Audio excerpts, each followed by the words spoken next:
Hello and welcome back to Podcasting is Praxis. I'm David, my pronouns are he and him.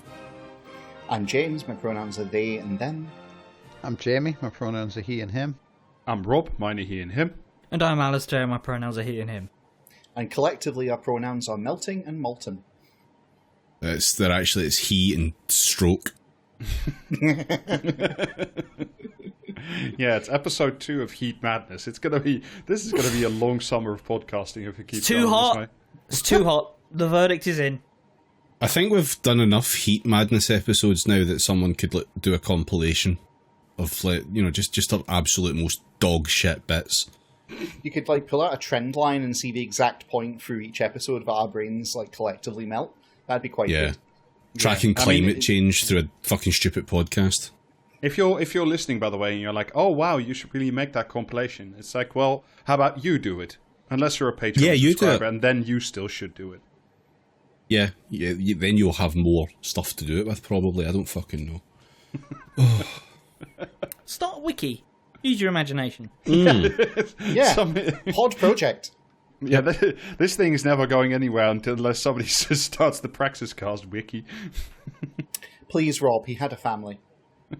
Can we start the wiki so we can just start emailing people and saying we want £5 a month from them, apart from for the Patreon, just for maintaining the wiki? Oh, it's too hot. Rob, go. Do you want? Yeah, I was going to say, I don't. If you just want to sit there Rob, and help, for a bit, please. All by David's Molten. Very briefly, because it's very overdone, essentially, and everybody spent too much time talking about it, but Boris is gone now, apparently. Not to prison or anything. He will still get to just spend, his time on the speaker circuit and writing columns and, being with his current wife. Being Prime Minister again. Presumably being Prime Minister one day again. I don't know about that one. I think that might be a bit bridge too far. But, he's definitely... No, I don't know. Polly Toynbee's writing very confident articles about how he'll never be back, so... Yeah, sorry. That's true. No, I mean, I'm sure he'll be back. I just don't know if he'll be PM again. I think if he wants a safe seat, he could probably just, muscle his way in because he's Boris, but yeah. Yeah. Yeah, and this was, of course, after Dread Partygate committee findings were about to be unleashed upon the world. That thing that everybody's really excited about that has so much impact on, everybody's genuine daily life, basically.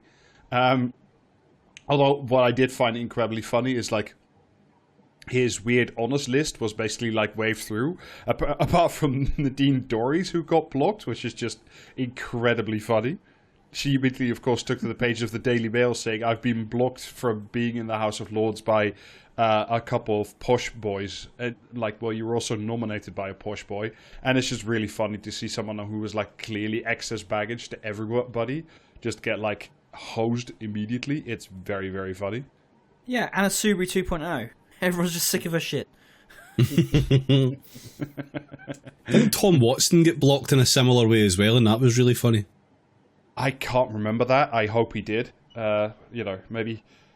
When is he going to get his knighthood for services to fitness? Because he was going to be a fitness instructor. I was told this. Tom, okay. More than 3 years ago, Tom Watson peerage rejected by Lord's Vetting Commission. Too much of a wrong-un for the Lords. Yeah, it's sorry, it's like the No Homos Club, but they already have Alan Sugar in there. So get this: former Deputy Leader Tom Watson, former Speaker John Bercow, and ex-Labour official Carrie Murphy were all put forward by Jeremy Corbyn, and all three were blocked. Interesting.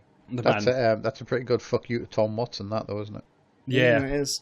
I don't know how the fucking what's it called? News agents podcast managed to spin this shit out for an hour. I feel like we've said all the things we've said about fucking Boris Johnson. Because they're the most boring fucking people on earth. That's how.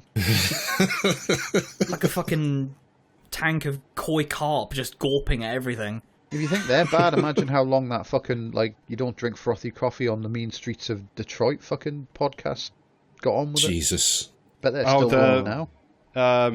Yeah, that's what's that called? That's that used to be the Remainiacs, and now it's called Oh God, What's Going On Now, or some shit like that, isn't it? I have no fucking idea. Identify Oh God, it. who stole my wallet? Yeah, I identify it just by searching for like twat laughing on fucking Google.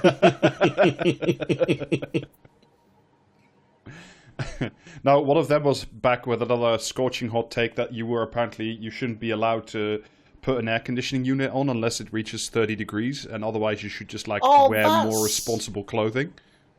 Oh, so that's where that cursed discourse came from. More responsible clothing. Awesome. What the fuck is more responsible or clothing? Or more, lighter garments or something. Like, you should just... Yeah, David, don't be afraid to show some skin. Yeah. I will do no such thing. Yeah, but as someone who's sitting here fucking sweltering all the time, I want to say air conditioners are a fucking a bourgeois luxury, quite frankly.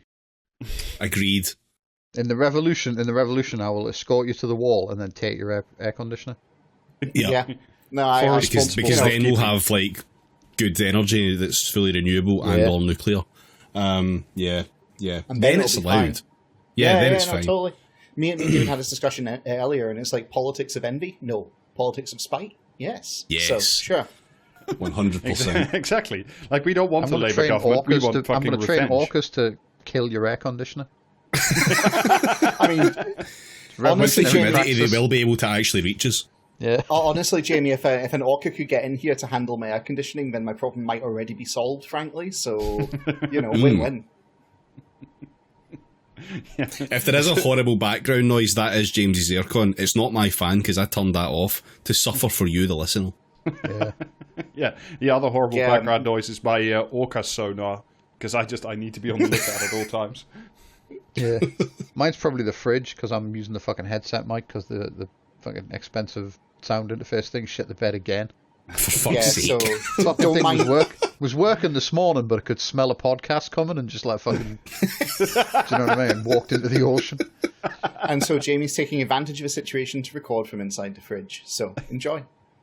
Yeah. Sort of briefly returning to the thing. Don't tempt me, to be honest. Like, you know what I mean? All those public information films where kids get trapped inside fridges for playing in the junkyard, and I'm just like, I wish that was me. If you read Protect and Survive, actually, though, it's very sensible to be in the fridge. I learned that from a film. Yeah. How many responsible living infomercials are there about not playing in a fridge where the door could close on 2. In Britain, probably a lot. Is one of them Indiana Jones and the Crystal Skull? Because I've seen that. Nah, that's more. And that made it look like a good idea. Nah, that's more an infomercial on the importance of sticking the landing. So. I mean, I can remember one about how if you've got a grain pit, you should put a fucking cover on it so kids don't play in it. Oh, and yeah. That's like a fucking, do you know what I mean? That's hardly a universal fucking condition, is it? No, but it's like the reason they put that out is because surprisingly a lot of kids in the countryside all die in grain pits. The catch is they're all family members luring of the farmers. Surely it would have been easier to just ring all the farmers and tell them. Well, no, but the instead point of just is alerting kids to the fucking incredible playtime opportunities of the local grain silo. No, the thing is, it was all farm labour is the thing, but they couldn't say that, so it's always like, oh, the kid was just playing in the silo, and it's like, no, your kid was working in the silo and went under. But like, a grain pit has a cover, like it's not, it's not something that like Mario can jump in or something. Right? Yeah. How big is the grain? Well, no, but they only have the cover because like fucking Donald Pleasance told everyone to get one in the 80s. The system works. All of life's problems can be solved by just appointing some guy in rags to stand by a swamp. Yeah. Fucking love that guy. What is he, the spirit of dark and lonely water or some shit? That's metal as fuck, that like. Sensible children, I have no power over them.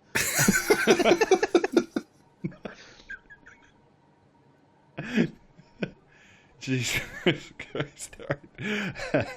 All right. Do you think he get caught up on U-Tree? Surely if you're going to, you know what I mean? I can remember fucking Jimmy Savile doing public information films, so U-Tree probably had a lot on their plate.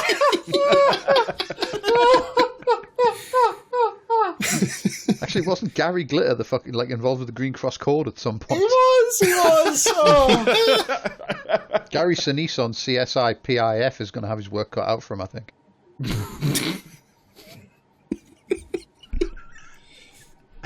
Rob, I'm begging you to drag us back to the episode. I'm trying, but every time I try, like, it's just... It's heat madness, I'm telling you. I see Jamie's, like, dorsal fin, like, cutting through the waters towards me, and I'm just, like, too scared to look... I am going to have your fucking rudder with chips, mate.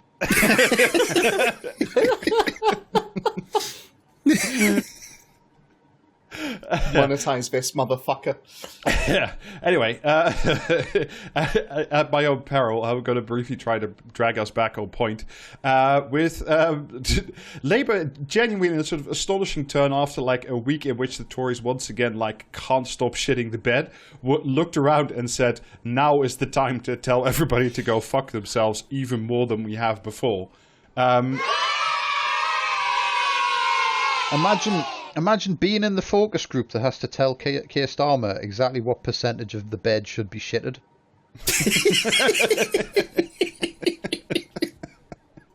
Yeah. Do you reckon they'd go into that focus group with like a bunch of different pictures of varying degrees of beshitted beds, and then everyone just saying whether they would be satisfied with that or not? And then get sued by Tracy Emin.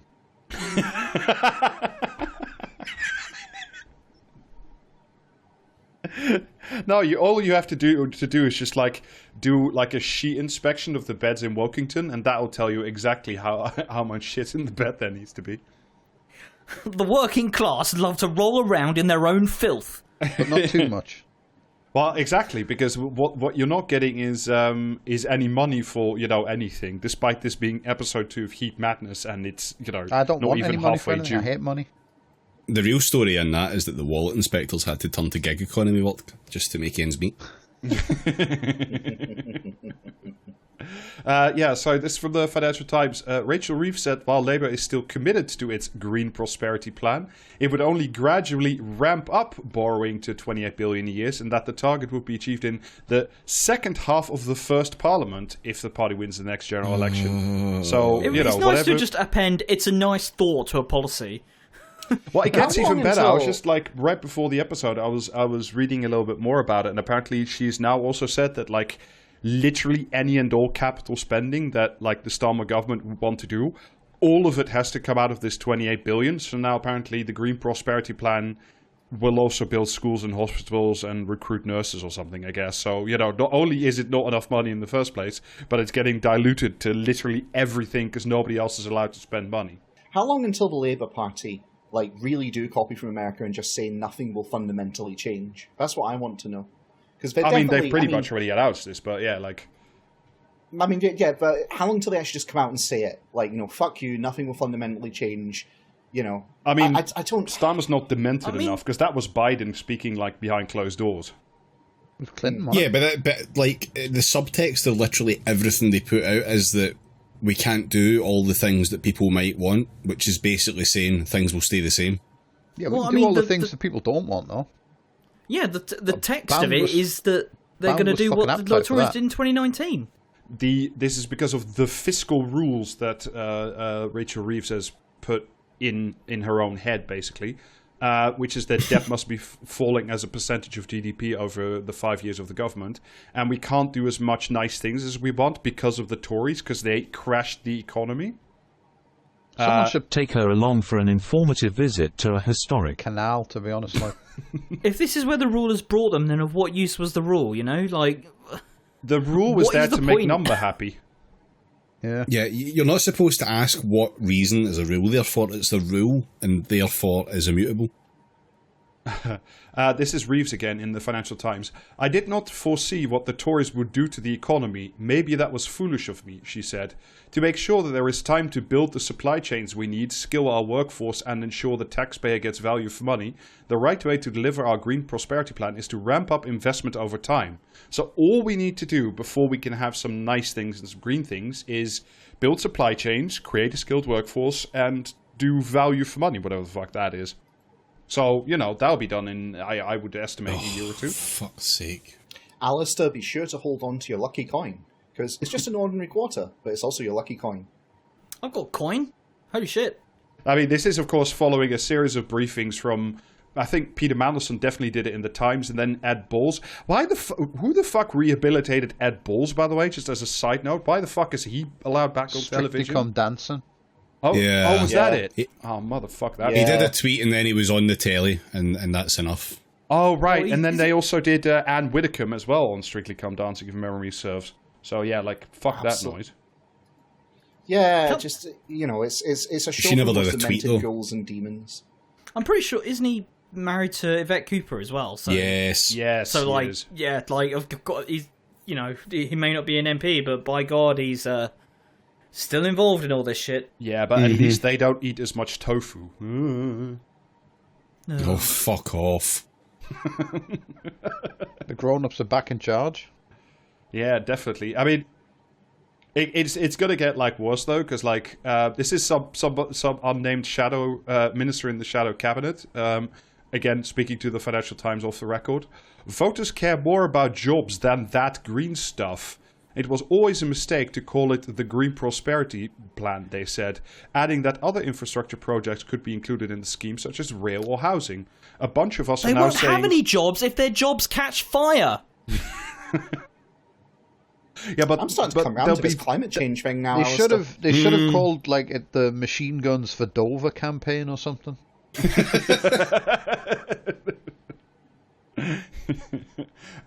Yeah, I mean that's probably the only way this is going to get. Yeah, completely We're going to do acronym. reverse Dunkirk. We are formally proposing the any old racist shit you want, please vote for us act. Yeah, sure. Okay. Yeah. Don't read the substance of the act. So yeah, I mean, so apart from the fact that it not only will it not be of the size which was already inadequate to begin with, it will probably be more like half it or something. It will also include a bunch of shit that is not green, because this is the only way they're ever gonna get to do any capital spending under responsible steward Rachel Reeves. And then of course they capped it all off. This was Pat McFadden, who, by the way, he looks real good for a 5-year 100-old crypt keeper of a guy. Jesus Christ, fucking hell. But yeah, he was also so saying, how many Kissingers would you rate him? I think he's definitely a 1.5 on the Kissinger scale.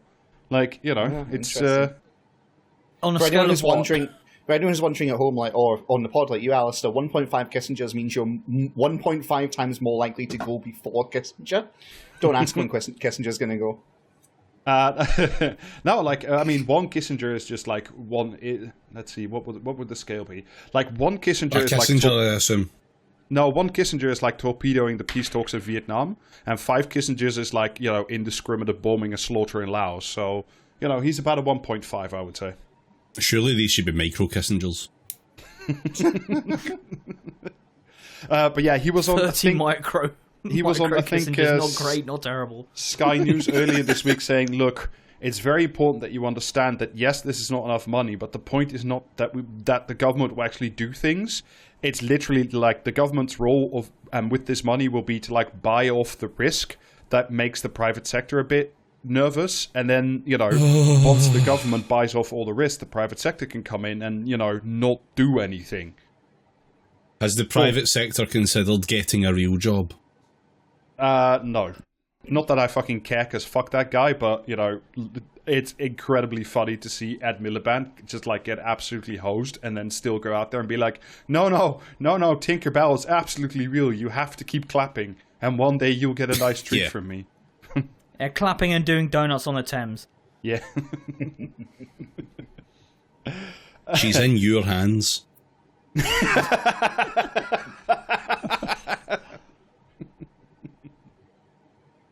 Surely if she's in your hands, then clapping is the last thing you want to do, but alright. Listen, I don't make the rules. Anyway, so having talked about all the, hypothetical nonsense of governments that, governments to be, that are just only engaged in just garbage and politics and symbols where nothing means anything, in honor of Heat Madness, I thought we should spend the rest of today's episode talking about some ongoing finance shenanigans in the incredibly real world, where obviously, people are getting fucked and nothing's being done about it. I thought we should... Honestly, fine with me. Go on. I thought we should spend some glad to time... be free of other fucking topics. I love it when you're such a bright and positive mood, David. He's just like, Nicola Sturgeon's been arrested and then released without charge. Shut the fuck up. Be all right. No.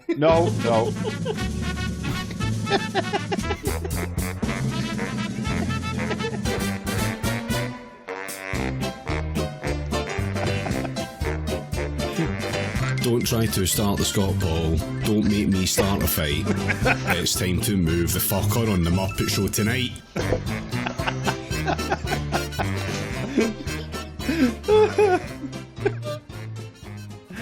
All right. Well, welcome back, everybody, from intermission. I hope you got yourself a snack while that was going on. So what happened to Nicola Sturgeon?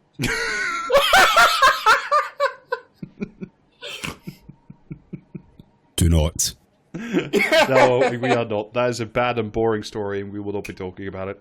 And no, for tonight's main topic, like I said, I wanted to talk about something that is actually going on in the real economy, and I wanted to talk about the supermarket chain Asda, because it is full of shenanigans.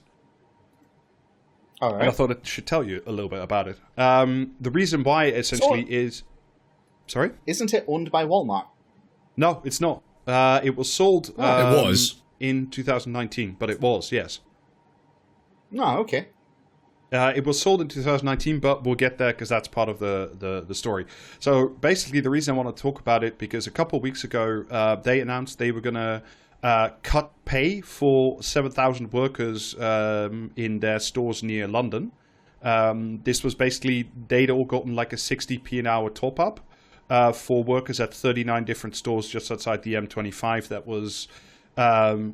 basically because people's wages were rising because of the labor market being quite tight, and also I think it was still a COVID thing. But that top up is now basically gone, and according to GMB, this is also basically like a fire and rehire. You're going to get a new contract, and if you don't agree to sign it for like the lower hourly wage, then they'll fire you anyway. So it's basically a fire and rehire, that thing that still isn't illegal. So this, by the way, this income cut, is according to the owners of Asda Supermarkets, the billionaire Issa brothers, as well as the private equity firm TDR Capital. They both earn 50% of Asda, and it was part of a cost-saving measures to be able to afford the debt payments on the £7 billion they borrowed in 2020 to buy the chain itself. So you, as a supermarket worker, have to get a wage cut in order to pay for, a transfer and ownership that you weren't asking for. So I hope you're feeling, grateful, basically. Do they own 50% together or 50% each?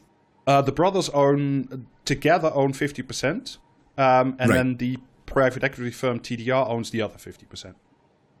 All right. Now, this is not the only cost-cutting measure that as the workers have basically taken in the neck in the last year.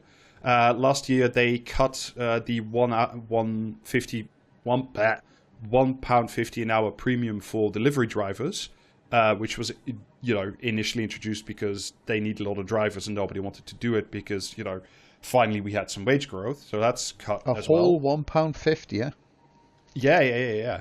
And also, at the same time, due to an error in payroll by the outsourced payroll firm, as the staff were routinely shorted on their salary in general, between £100 and £500 a month, leading to many of their lowest paid workers to rely on food banks and credit cards to make ends meet rather than actually being paid the real wages that they had earned with their actual labor.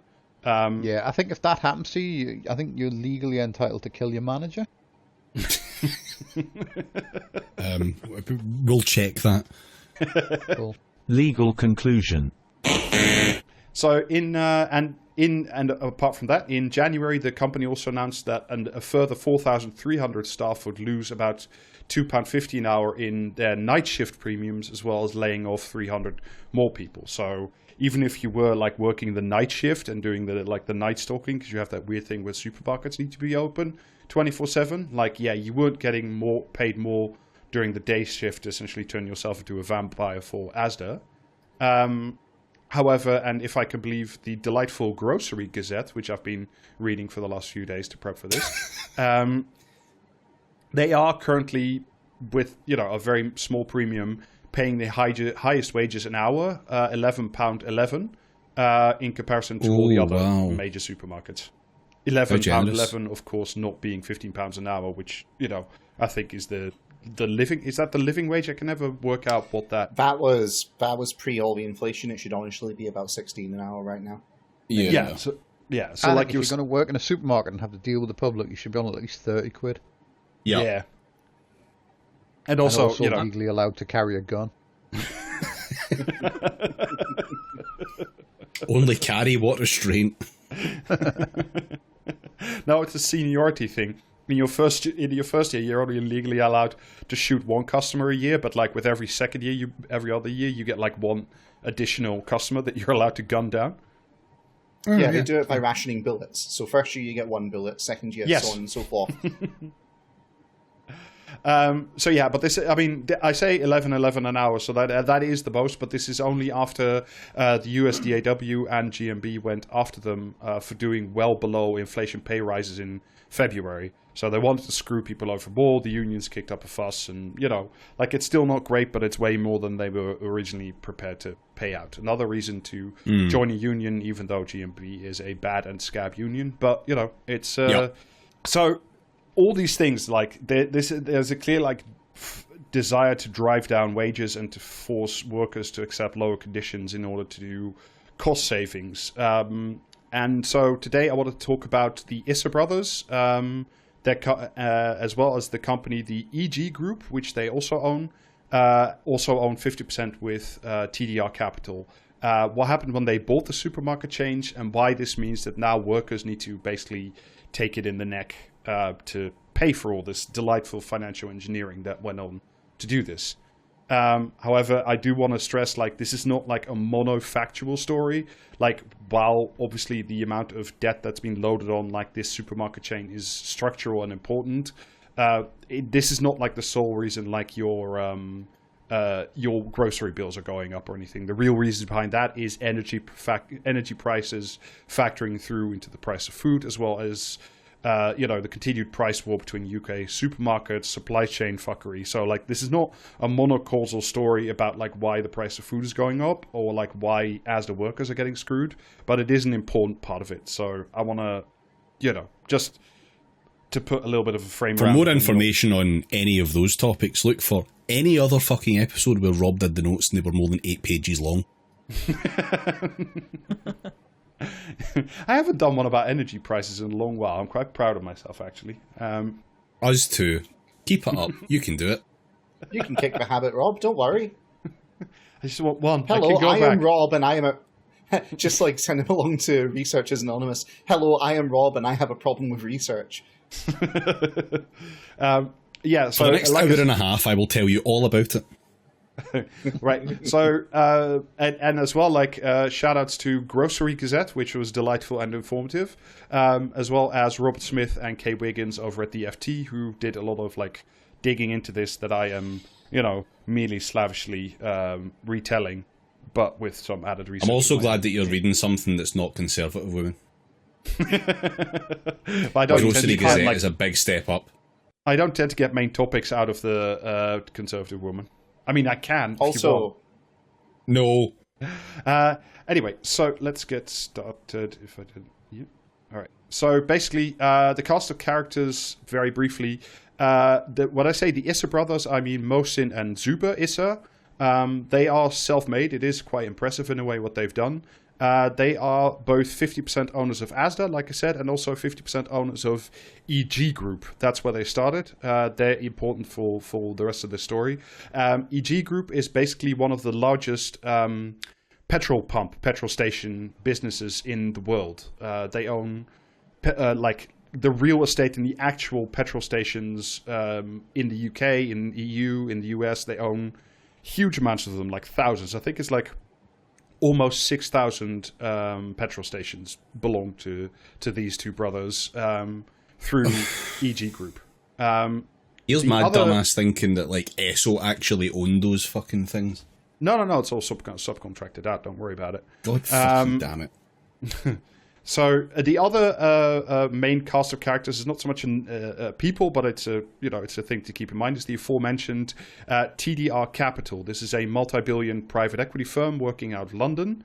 Apart from their investments in Asda, they also used to own big chunks of Pizza Express, but are currently also invested in David Lloyd Gyms and are the owner-operators of the chain that runs Buffalo Grill, as well as a delightful Norwegian ferry company that does Antarctic cruises. If you've either ever been to a Buffalo Grill or been to a Norwegian ferry Antarctic cruise, there's a very good chance that you have paid some of your money to TDR Capital. Conversely, also, if you've ever bought petrol. Yes. I'd have probably led with that, but... Yeah, well... We live in a society, okay. I think I know our audience well enough to say that it's more likely they have been on Antarctic cruises. Between them, so these are incredibly intertwined entities, the Issa Brothers and TDR Capital. Between them, not only do they 50-50 own Asda, but they also 50-50 own the EG Group, the petrol stations, as well. These are, of course, not owned outright by these two entities, by the Issa Brothers and TDR, but they are multi-billion debt fuel investments that are run through several layers of Luxembourg and Jersey-based holding companies. That's, of course, to help you reduce tax burdens and such like.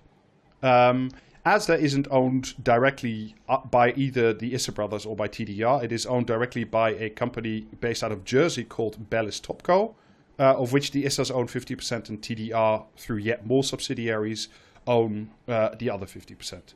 EG Group, same story. Also, anyone who ever does anything even remotely connected to a shell company should be given a holiday to France. I think it would be a reasonable start to do some improvements in our economy. Yeah, 100%. So basically, these two things are important to keep in mind. The Issa Brothers, TDR Capital, and the two companies, EG Group, the petrol stations, and Asda, obviously, the supermarket. Because they're going to engage in some wildly interesting debt swaps that will eventually end up with Asda being much more screwed than it already is. First, a little bit of history and context.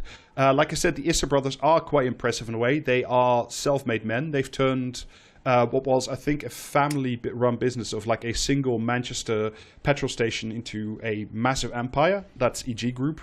Like I said, they own about 5,000. How many employees did they have? How many workers were they underpaying to do that? I don't know, but many. Like they have many now. EG Group owns, like I said, about 5,900 petrol stations and has a revenue of 25 billion a year. So it's a huge fuck-off group.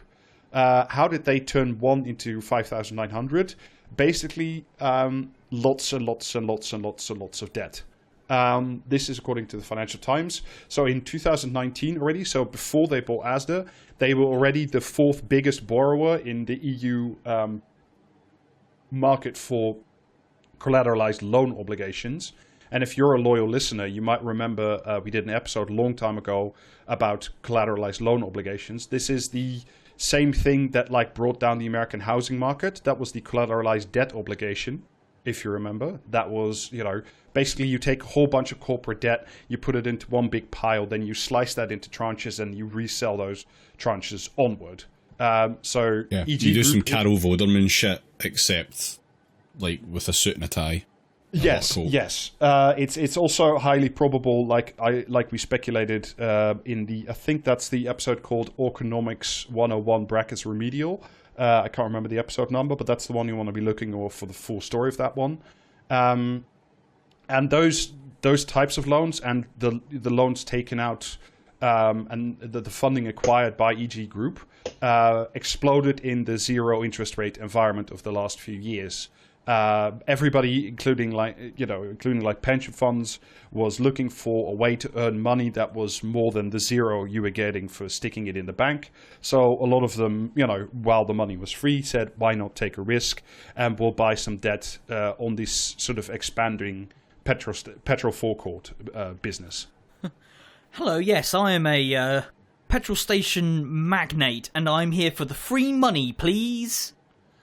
In a way, yes, but because like what they did with the debt, apart from obviously buying more petrol stations, is they expanded them to move like beyond just like selling fuel and like a Snickers at the counter. So they added like KFCs and Popeyes and other businesses to like the forecourts to induce you to stay longer and spend more money. So if you're ever wondering like why like motorway services are more like entertainment palaces / restaurant services, this is part of that trend. They were one of the first to sort of work this out and make it a real thing. What they should have done was find a way to get you to leave even fucking quicker, because then you'll need fuel again sooner. Oh, is this guy the genius that decided to put Weatherspoons at a services? Oh fucking hell! No, I think that was another group, but yeah, it's all the same. It's all the same trend basically. That just sounds like a fucking Weatherspoons idea. I don't think that's anything beyond Tim Martin had a fucking thought. Yeah, Brexit Tim came up with that one all on his own. So yeah, like in 2020, they partnered up again with TDR Capital, because TDR Capital had been co-funding and partnering up with the Issa brothers to fund EG Group, to run EG Group. And they partnered up with them again for their biggest, most debt-fueled expansion and takeover yet, which was to buy the Asda chain of supermarkets from, as you were saying, James, from Walmart. They did so. It was the price they paid was £6.8 billion for all the supermarkets, the staff, the distribution centers, etc., etc. So the idea, again, like if you're interested in the business case, was quite similar. They would use the Asda brand to put like convenience stores into their petrol stations, and use that petrol station to supply the network behind the petrol stations, so the tankers and stuff, to supply the Asda run forecourts as well, where you can fuel up when you're going to the supermarket. So it's all about the brand synergy, but underlaying it is like this massive pile of debt. But it wasn't such a bad idea at the time, because if you remember the days of yore that we call 2020, debt was absurdly cheap because of Corona. Pay no heed to the enlarging black hole behind the curtain. There's we've got all kinds of your favorite treats that you can eat alongside guzzling all that petrol. Yeah, but Alistair, what if I said that I knew a wizard with an Excel sheet that could put like a sort of blanket over the black hole, and then if we simply did some swappity-doo, then surely there is no black hole and everything will be fine? Oh, the solutions wizard. I think that's built in.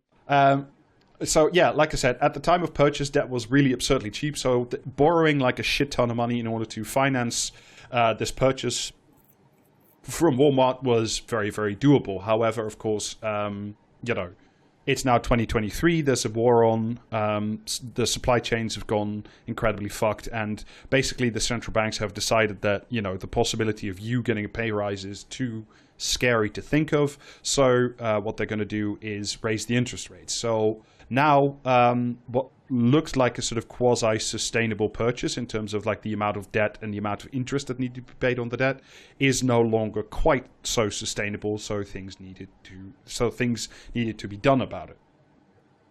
So if you're curious, and maybe you're not, but I was, I'm going to tell you about it anyway.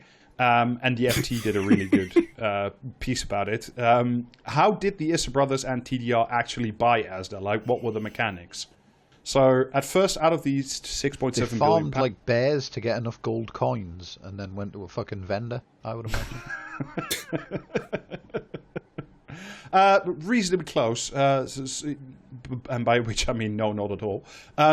So at first... So at first, the story that was put out that everybody thought was true is that the brothers and TDR Capital only used about 800 million of their own actual money to buy Asda, leaving 5.8 billion behind, which was funded by selling a bunch of other assets that they owned and, like I said, borrowing a very, very large amount of money. Little side note, they also paid about £165 million to the lawyers and the bankers and the advisors to structure this deal in the right way. So, some people got a very nice yacht out of this, and I hope the orcas are paying attention to who that was. So this is just the standard structure of a leveraged buyout. This is the thing that we've seen all the time since the 1980s.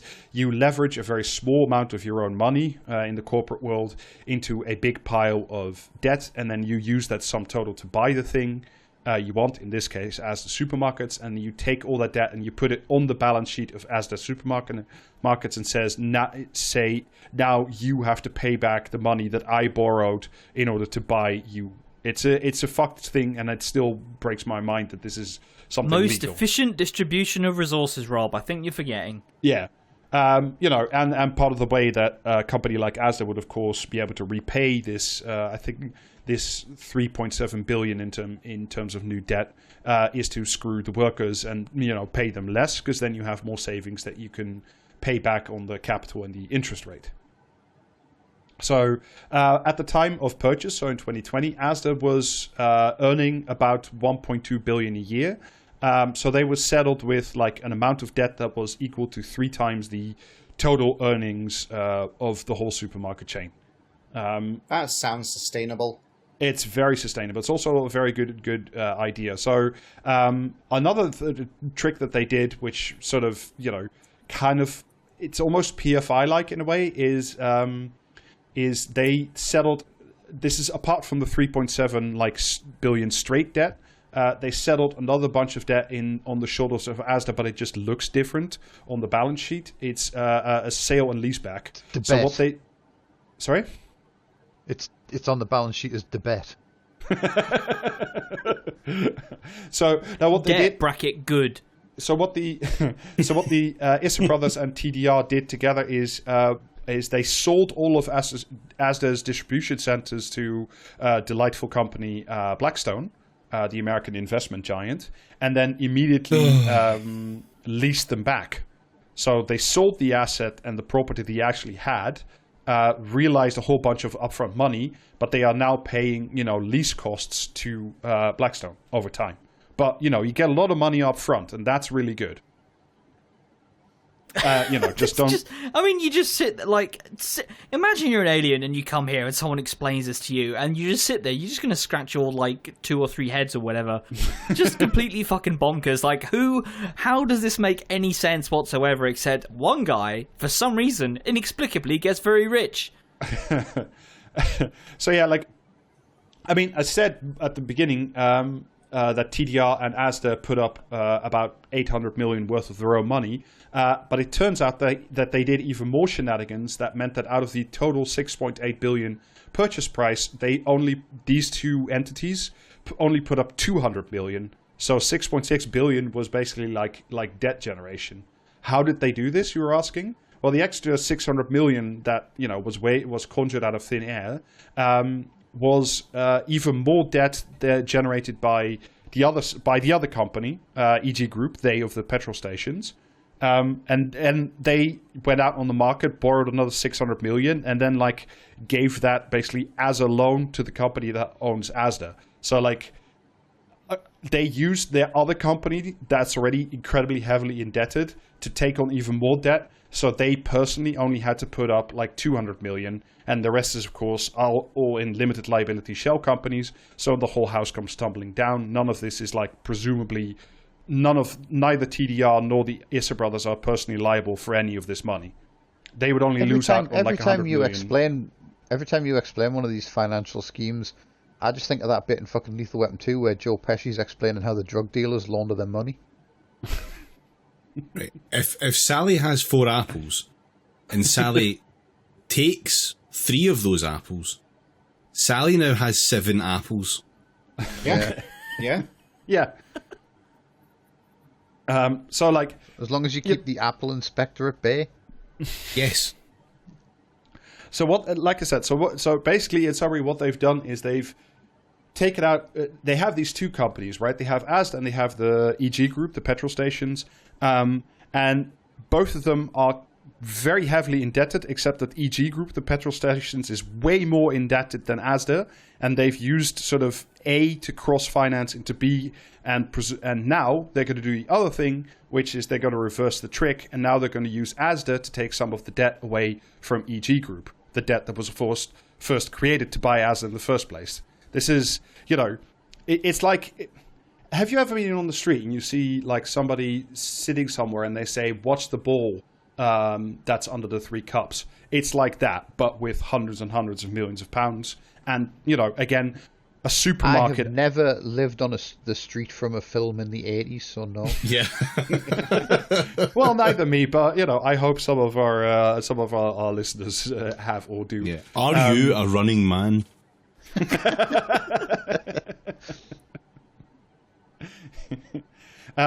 Arnold, come on the pod.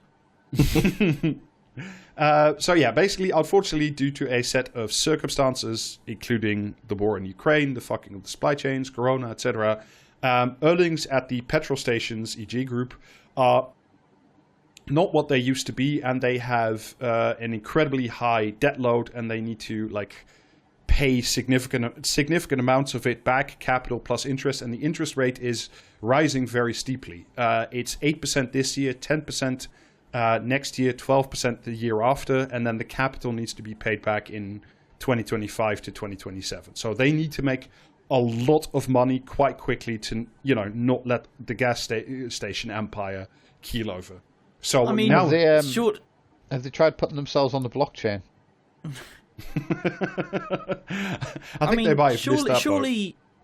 Surely an interest rate of 12%, there's just not going to be any Asda left, right?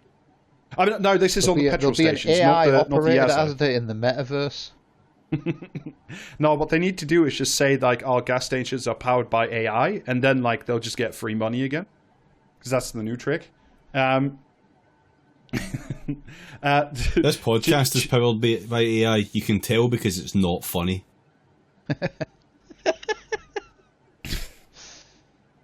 So now basically you have these two highly interlinked, massively indebted companies, EG Group and Asda, both of which are 50% joint owned by the same people, and money isn't free anymore. And are they just going to start a third company? No, they're going to do basically like a little swappity-doo. So in terms of how much debt these two It's individual the second time you've said swappity-doo. Is that a financial term? Yes, that is. That's absolutely. But you won't find it. You won't find a ride about it at Disney World. Don't worry. So, yes, Asda is the already Big Short, the ride.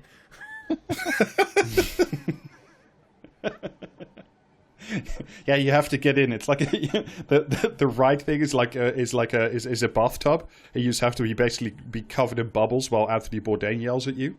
R.I.P. Anyway, so there's a joke in there somewhere. It's warm, and I'm trying to. Big Short is a good film. You should all watch it to appease Rob. There we go. Moving on. No, also the real movie you should be watching is, of course, Margin Call, which is far superior. That's why we did a podcast. Oh my god. Seriously, Big Short, not that good.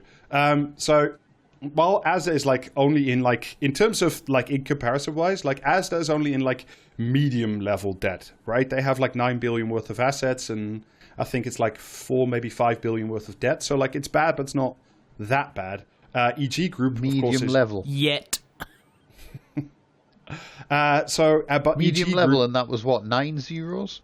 Yes, but in comparison to their assets and what they actually have and what they actually do, it's pretty medium in comparison, basically to anyone's financial situation looks good when you compare it to the fucking Pentagon. To be fair, they've got a much better assets to debt ratio than I do, so fair enough. Say if they're good or bad or not. Yeah.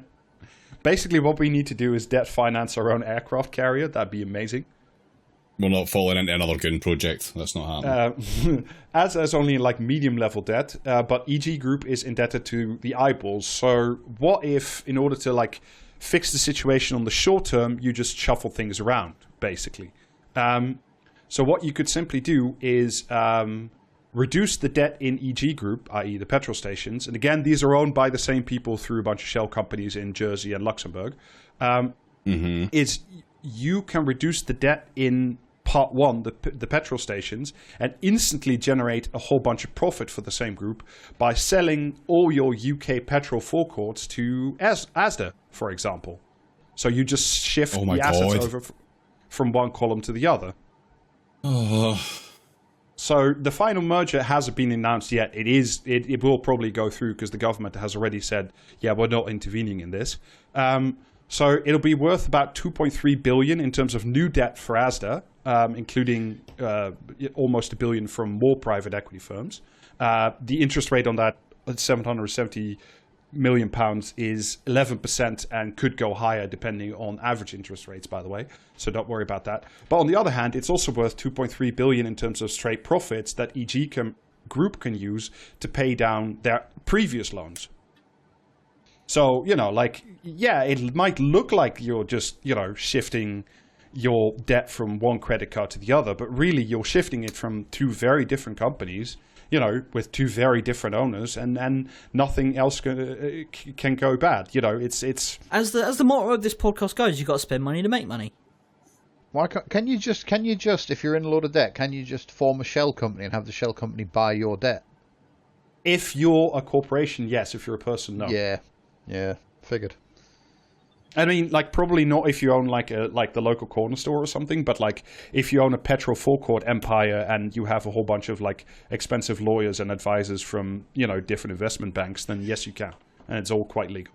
Come the revolution, all corporations will become legally people, so they can be held liable in their show trials.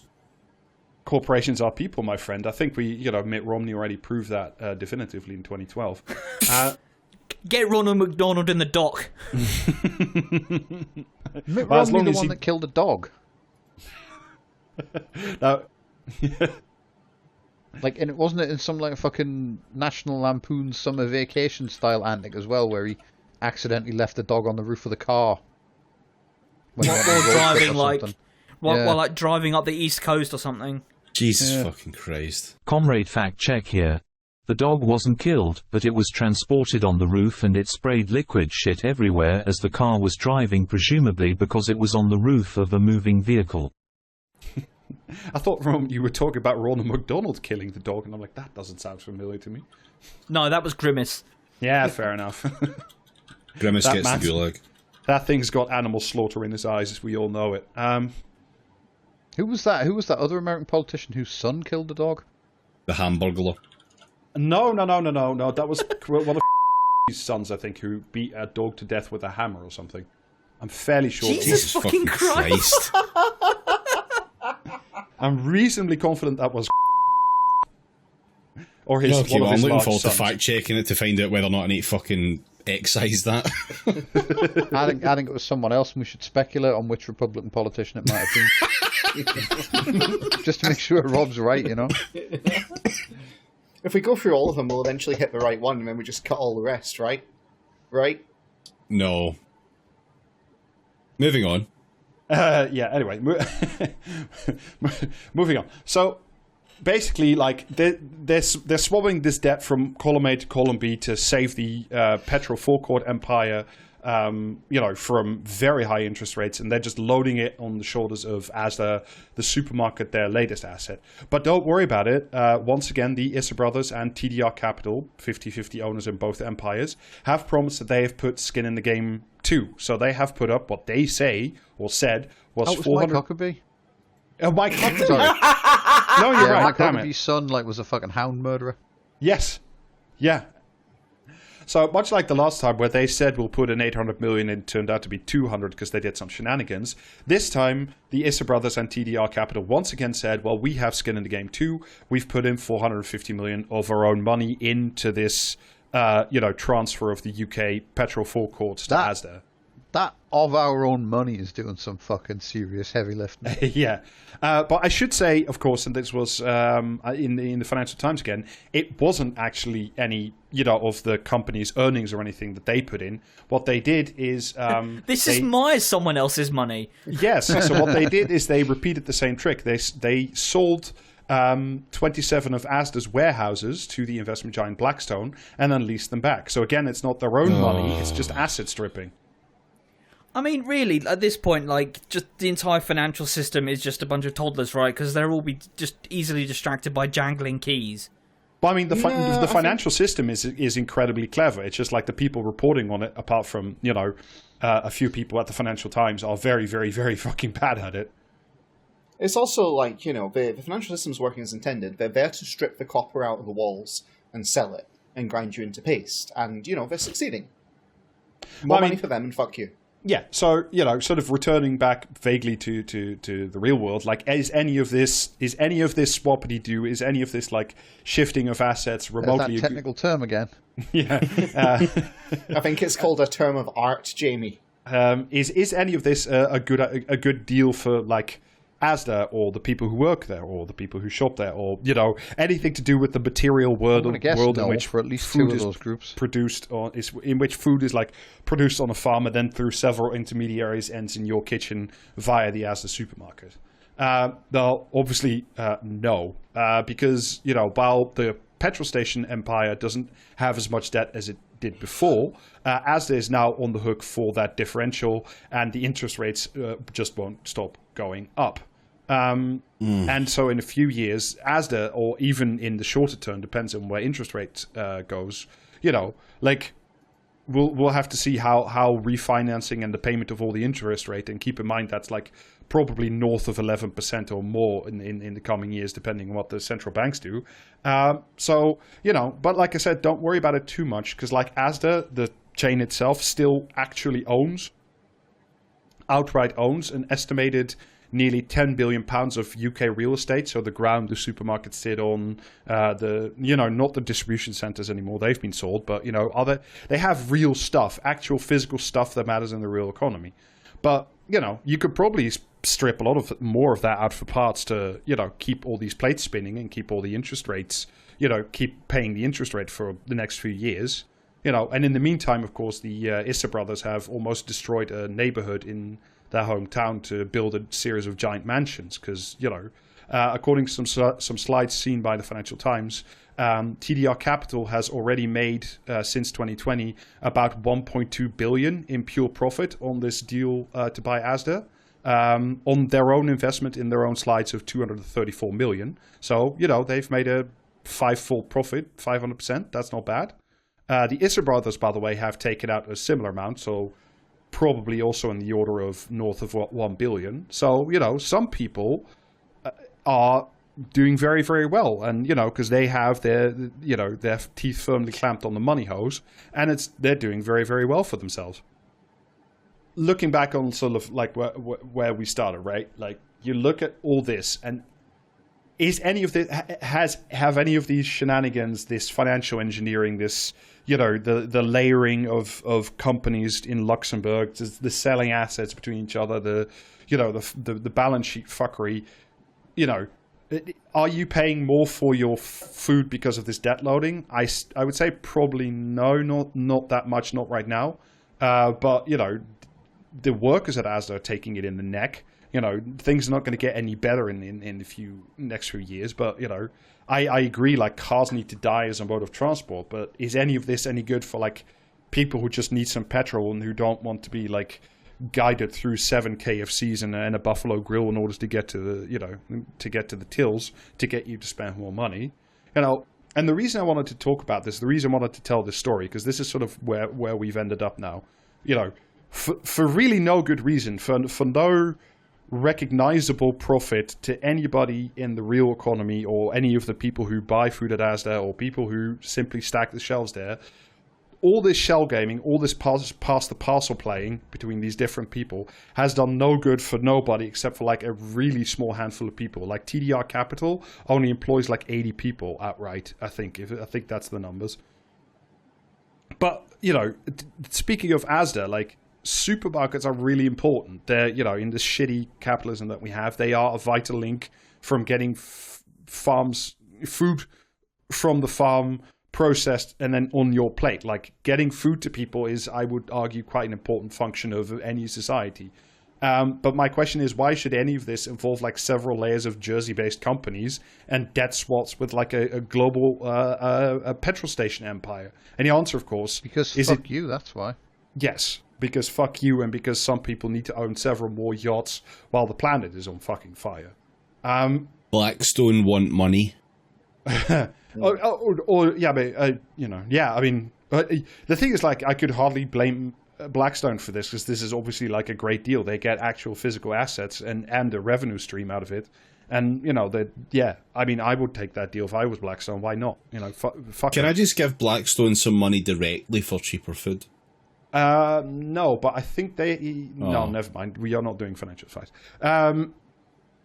So, and my other point is, we started this episode, like, we started talking about, Boris Johnson resigning and Partygate, and then, the Labour Party doing their thing of saying, oh, you might actually get childcare, or, we're going to do something about the fact that there's no rain and the reservoirs are dying and the planet's fucking dying and everything's, like, really going to shit very, very quickly.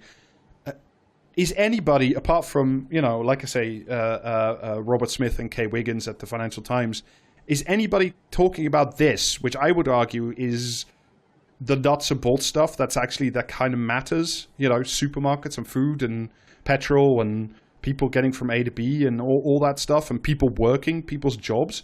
Is anybody talking about this shit? Like the stuff, Labour talks about, and the Tories talk about levelling up and building a new economy and making new good jobs and in ex-industrial towns and towns and Lisa Nandy and the Green Respect Plan or whatever the fuck that Labour thing is, and all that stuff.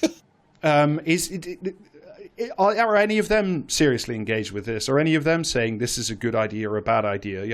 I did notice, by the way, we talked about that ages ago, that P&O Ferries, you remember they laid off like a whole bunch of staff last year or 2 years ago now, replaced them with like subcontractors out of the Indian subcontinent, and now all the ferries are on fire all the time. Yeah, P&O's not getting any criminal prosecution for clearly breaking the law. Is anybody talking about this? The stuff that, it's only one supermarket and 10 billion on the UK GDP isn't a lot, but like, this is the stuff that matters to people and to their lives. And seriously, like, apart from a handful of people and now this stupid podcast, nobody's fucking talking about it.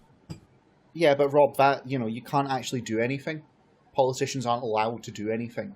I think you've made a real error here, an absolute foolish stumble by thinking that politicians in the UK are there to actually do something about anything that matters, really. But, sorry, no, I mean, you can't. It's just not allowed. I think genuinely, it's not a real litigation thing, but I think genuinely one of the reasons that, like, capital as a class could never have allowed, like, even the mild social democracy of a Jeremy Corbyn to succeed, simply because had he succeeded, this level of the continued plundering of whatever's left of the UK, as you said, James, like the stripping out of the copper wiring from the walls of anything that's left, maybe, I'm not even saying it wouldn't have passed or it wouldn't have happened, but like maybe there would have been like, some mild stumbling blocks in the way. Like maybe Jam Dad would have said, Rob, are you allowed?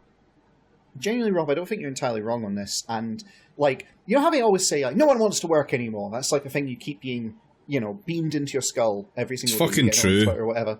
Well, this is a thing, right? It's true, and it's the projection. only part of it I dispute is the anymore. Well, no, but there is a point here. It's true and it's projection, because if you actually, like, in a healthy economy, you actually have to work. Like, even if you're an owner, even if you're like a boss, right? You actually have to do work. You need to cut deals. You need to organize. You need to manage employees. You need to do things that are real and can't just be done with spreadsheets. I disagree with all of that. Bosses, yeah, same. Football, like, no, right? Okay, sorry. I'm gonna fight back on this point. Right, there is actual productive work to be done. Otherwise, the Mandragora Corporation wouldn't actually hire. Like, the workers would not hire their own managers. There is a reason to have them, right? There is some work to be done.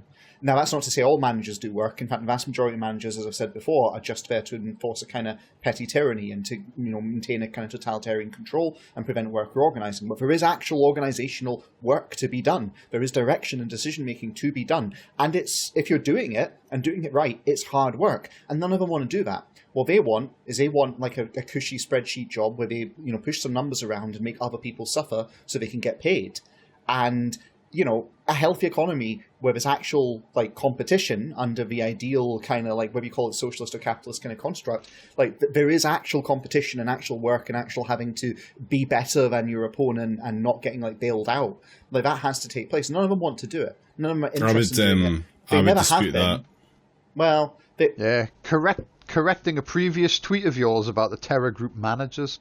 A healthy economy is one where I don't have to work, actually. That's a healthy economy.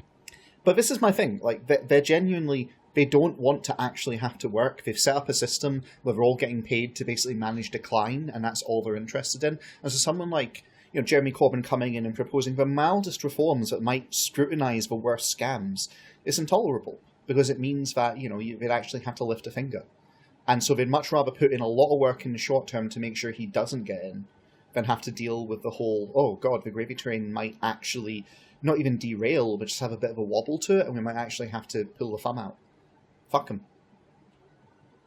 I mean, yeah, so I don't, you know, it just occurs to me that this, you know, I know this is the way that the system has to be, because this is what the people in charge want, but, you know, like, in the meantime, while we're just talking about some bullshit, but, you know, like, the planet's genuinely on fire, and I would argue that now and in the near future, you know, as long as we have a capitalism, like, you know, food and food production and food distribution are incredibly important things, and you know, the people in charge of that at this level should maybe be under a little bit more scrutiny than just like saying, oh, actually, what if we just sell more shit to each other and then we just run off giggling with the profits to buy yet another yacht?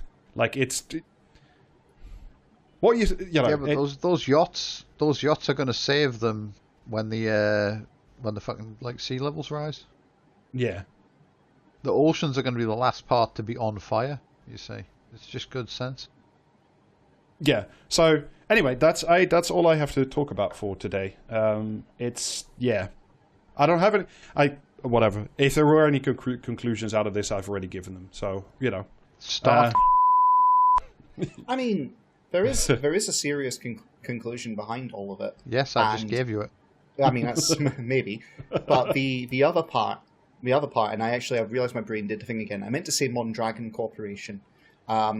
So, for anyone who doesn't know, it's a corporation and federation of worker cooperatives based in the Basque region of Spain. It's basically all. Oh yeah, them. Yeah, I remember reading about them. Yes, yeah. You know, they do good work, and they are successful, and they're able to actually compete and outcompete many times. You know, your typical kind of capitalist command, you know, structures, and you know, there is an alternative. Command economies just popped into my head there, and yeah. I mean, that sort of stuff has existed, but you know, they are a proper cooperative. They work at scale. They work very well. We could have that for Asda and for other places, and it would work just as well, if not better. It'd bring down prices too. You know, the capitalist mode of production we're in, this particular decline where it's all monetized, it is unnecessary. We don't have to be like this, and we don't. But the annoying thing about it is the existence of the Mondragon Corporation doesn't undermine capitalism. It doesn't destroy it. They're still working within a capitalist system. So, you know, it's not even socialist. You know, we could do this, but even that kind of very milquetoast kind of change is just unthinkable. So instead, hey, yeah, we just need to deal with, you know, selling off all the supply chains and collapsing Asda, I guess, is ultimately where it's headed, right? I mean, you know, that depends on like a whole host of factors, but like I would say it's way more likely now than it was 5 years ago, because, you know, for reasons that are just stupid. They've gotten a bunch more debt that they didn't need. They should sell, like, flags and fucking Stella and racism and rebrand as Basda. One weird trick to salvage your company. Anyway, I think we will turn it over then to a spot of comment or commentaria to round out today's episode. Yeah, it wasn't miserable enough, so I'm here to ruin it. Do we have time for a breaking news update? It better be good. Don't make me play the fucking Muppets again. No, it's not the Muppets. So you know how, like, we started this episode by talking about Boris Johnson going, Trump's just been, like, he was arraigned today, and apparently they actually arrested him this time. Yeah, and he's is waiting to remanded hear in on custody. bail. It's incredibly funny. Oh, Yeah. Limmy's going to be furious. Oh, yeah. Limmy's fucked. Like, there's no way around it. He's actually in custody, and they're waiting to hear on bail. So... Just checking Limmy's Twitter now. I mean, to be fair, he probably is going to get 0 bail set, because he's a former president. And even if he does Can get we bail talk about set... Limmy for a second? For President Limmy would be an experience. Coward's not tweeted. Yeah. He's All right, brewing shall we something up. Shall we move on? Aye, Sure. Let's do comment or commentary. All right, so where to start?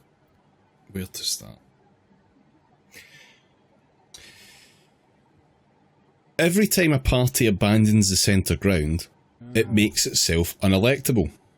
We saw that with Labour under Michael Foot and Jeremy Corbyn, and we saw it under Boris Johnson with the Conservatives. What? He got elected! He got elected! He actually got elected! Sorry. I'm sorry. Starmer is like a fisherman, sensibly casting his hook into the centre of the river where most of the fish are swimming, instead of hogging the left bank, which the purists on the left think is the place to catch the most fish, and who then scratch their heads wondering why they never win an election. Starmer is charting the right course. He knows that there are centre-right voters, like myself, who find themselves completely disgusted at Boris Johnson's dishonesty and arrogance in believing himself to be above the law, and who are delighted that he has exited the political stage, for now at least. If there is an election anytime soon, I will be voting Labour. Comment or commentary? I mean, commentariat, obviously. It's like Yeah, this whole commentariat. fistfuls of these cunts around. Commentary at John Rental.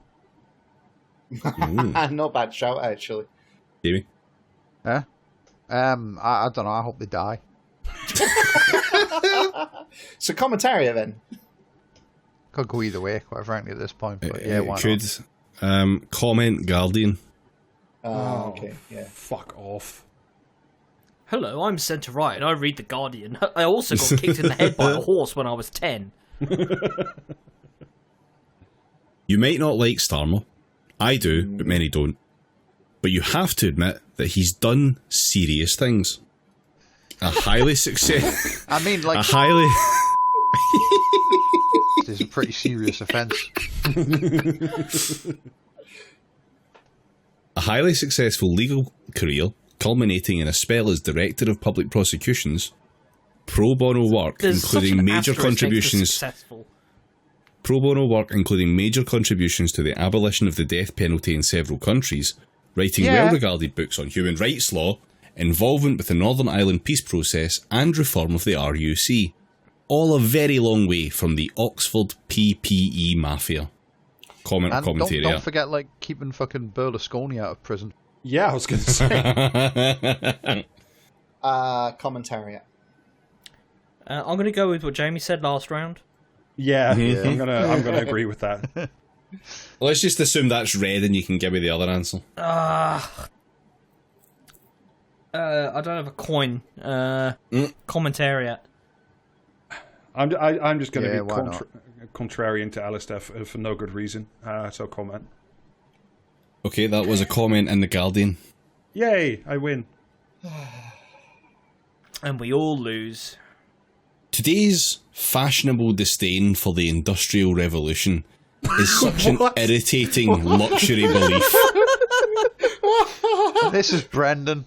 This is Brendan Spiked Online commentary. Oh, I'm sorry that the liberation of humankind from grinding poverty birthed a world in which you spend your every waking hour doom scrolling on your phone in a big city where you have no friends. Yet you participate in society. I am very clever. But maybe that's your fault, not the fault of the spinning Jenny. Fuck the spinning awful. Jenny. How awful I'm that a the Luddite industry... now. Yeah. Yeah. I'm going to burn this cunt's mill to the ground. Fucking hell. How awful that the industrious freeing of humanity from feudal oppression Bondage to the land and early death from entirely curable diseases means you sometimes cough as you walk through a park in a gleaming city whose conveniences and liberties our ancestors could only have dreamed of. Yeah, Isn't I'm glad that there's no more what bondage climate and change alarmism really represents? Yeah, in a way, the capitalist class emancipated the common man from the commons. So ultimately, who's to say whether it's bad or not? I'm so happy I'm not involved in wage labor anymore. That's really good. I'm so free. Yeah. I feel so free right now. And the enclosures were just gathering up all the children with a big warm blanket. That's what I was all about. It was enclosing them in safety. A political veneer for the narcissistic frustrations of the upper middle classes who cannot believe they have to live with the tiny nuisances that spring from yesteryear's revolutionary liberation of the peasantry from slavery and ignorance. Canada is burning to the ground as we speak, and it's like minor inconveniences that sprung from the liberation of the people. Yeah, it's only the upper middle classes who care. Industrial society and its remnants must be smashed beyond repair, said Kaczynski. The factories should be destroyed, technical books burned, he tyrannically insisted. All from the post-social comfort of his Montana cabin. Now similar cries are made by the eco-aware elites from the post-social comfort of their work-from-home apartments. Comment or commentariat. Oh, fucking beautiful, man. I am home, you're basically the fucking Unabomber. You disgust me. You don't know, I might be working from a log cabin out in the wilderness. I am changing my Twitter name to Ted Kaczynski's post-social cabin as we speak.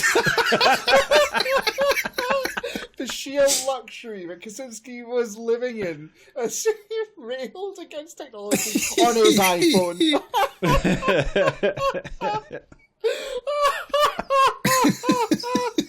So comment or commentariat. I'm ringing my comically large Brendan O'Neill shaped bell. Yeah. Oh, that was Brendan. Of course it was fucking Brendan. Oh, Jesus Christ, he's so good. Oh, I need a minute, guys, sorry. Oh. Fucking hell. I mean, I know everybody just does this shit now. Like, every column in the Telegraph and the Times is just this, but he is still the master, still unbeatable. Yeah, Head and shoulders above, you might say. Yeah, no. That head is full of such dreams. Oh. Right, one last one to close us off. David Price wrote The President's Book of Secrets. It's quite a dry account of the response of the CIA to the current president and covers all of them since World War II. In it, Price recounts each president's reaction to being informed, often in open memos, what the state of every country in the world is vis-à-vis US interests. All of the presidents up to Trump looked at these memos assiduously and planned accordingly. No, they didn't. Sorry, just brief interlude. But for Reagan, they literally, the CIA literally turned them into 10-minute videos because he didn't want to read. He just wanted to watch them on the telly. I'm not joking. Rob is entirely correct, yes. I believe it. The point I am getting to is that Trump wasn't interested in this protocol at all. Neither would Johnson be. Neither likes detail or study or future planning except for their own self-aggrandizement. They are two of a kind, each undone by the strength of the democracy in which they are necessarily encased. Sometimes a straitjacket is for the best. Comment or commentariat. Fucking Polly Toynbee. It's not a bad shout, actually. I reckon commentariat, though. Yeah, commentariat. Yeah, commentariat.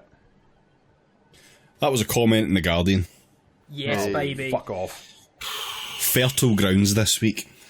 Is in the shit. Exactly. And you'll be glad to know that's the end of comment or commentariat. Forever. And therefore the end of this episode. No, not forever. No. Although, on that note, as James did assert last week, the cultural committee will continue because they have morale improves. Yeah, I have reluctantly watched all of Andor, and I have thoughts on it. So yes, we will be doing one. Yeah. We shall. So look forward to that at some point, probably next month. Ideally on a nice, like, cooler day, so that I can actually get some July. thoughts That out. sounds right. Yeah. Sure. That's one it. day. It's fucking June just now, and look at it. So who knows what July may bring? Maybe we'll all be dead. In the summer months, we transition to a roving podcast evening, seeking out the nights of coolness so that we can pod in peace by our watering hole. Much like the humble silverback gorilla, we make a nest every night and then in search of water. Good thing Jamie has to only go to his garden for that. Right. Right. So we will fucking end this here before I go away and end myself. You can get bonus episodes, patreon.com/praxiscast. You can see us on Twitch, Wednesdays and Thursdays and other occasional days. That is twitch.tv/praxiscast. And you can also buy t-shirts, some of them without sleeves, which may be relevant information for you at the moment, which is praxiscast.tmail.com. And that's it. I think we don't have any special announcements or anything, so join the Patreon, we'll see you in the Discord, and you can get your bonus episodes there, and we'll catch you later. Bye! Bye. See ya. Bye. Bye.